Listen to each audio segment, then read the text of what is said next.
Bam! Can you knock out a chimpanzee by hitting it on the chin just like a human being? Yes, of course. So if an animal has a brain, you can knock it out. Chimpanzees have quite big brains, like humans do, and they are quite sensible to acceleration.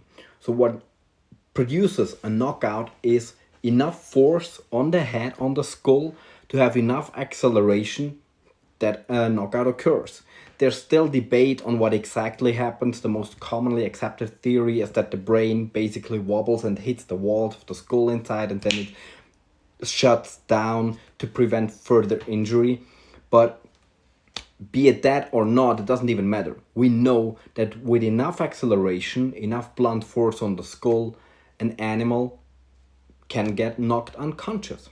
So if a chimpanzee falls down and hits their head, they become unconscious, like humans. The same is true like for dogs, for cats, for any animal with a brain. They can have brain injury, traumatic brain injury, concussion. They can get knocked out. As simple as that. And as we discussed earlier, so chimpanzees do not have that freakish strength that people think they do. They are usually quite a lot smaller than a human male and a lot lighter than a human male, and possess comparable strength to a human male. And to their disadvantage, their mouth is basically a snout. So it's quite far away from the rotational point of their brain, which means that they probably can get knocked out a lot easier than a strong man. Because a lot of the ability of knocking somebody out is based on how far away of the rotational point. So if you hit somebody here, it's a lot more difficult to knock him out than down in the jaw, right? Or at the temple. So on the far away from the back of your neck where your head pivots and rotates, the further away from that point, the greater force of rotation you can create, and the more likely you can create a knockout. So that means if you would, for example, would need to knock out a dog, you would also need to hit it right on the snout from the side.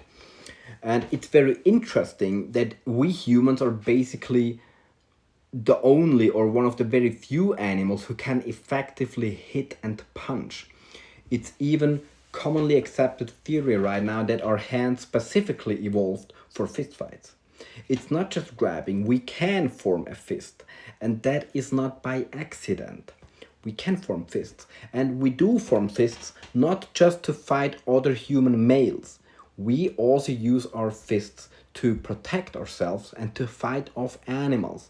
And obviously, this has proven quite effective in the times even before we have used tools effectively, because the fist is even older than tools.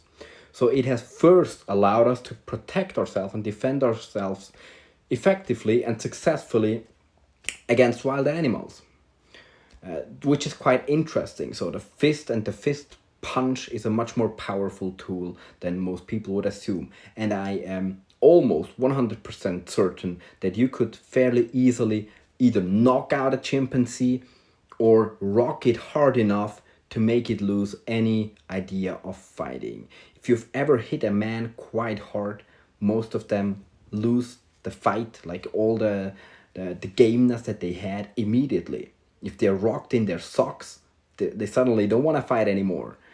And if you hit an animal, most of them will just be like, oh, oh, oh, bam. Like, have you seen videos where humans use like sticks and such to hit animals that threaten them, like bam, and the animals boom, and oh, oh, and then they retreat. And most of the people who hit them were fairly weak, untrained city dwellers, not athletes, not fighters, not people who were certain about what they do, and not people who wanted to like hit really hard. They were insecure themselves, were like, bang, and it was just like bang. It wasn't like whoosh. So yeah, we could knock out a chimpanzee.